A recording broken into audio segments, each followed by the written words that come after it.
लगाउने मलाई चाहिँ यत्तरीका टाउको पो दुख्छ नि मेरो त नानी त्यो हुँदैन तिमी बोक्न सक्दैन नि तपाईँ भन्दा ठुलो छ किनिदिन्छु नि ल त्यस्तै किनिदिन्छु नि म भोलिपछि ल तिमी अलिक ठुलो हौ न त त्यस्तो पनि किनिदिन्छु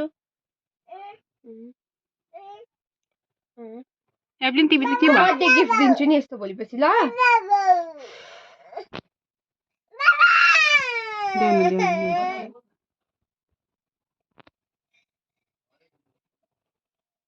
तिले भाइलाई फोन गरेको होला यो त्यस्तो बोल्दैछ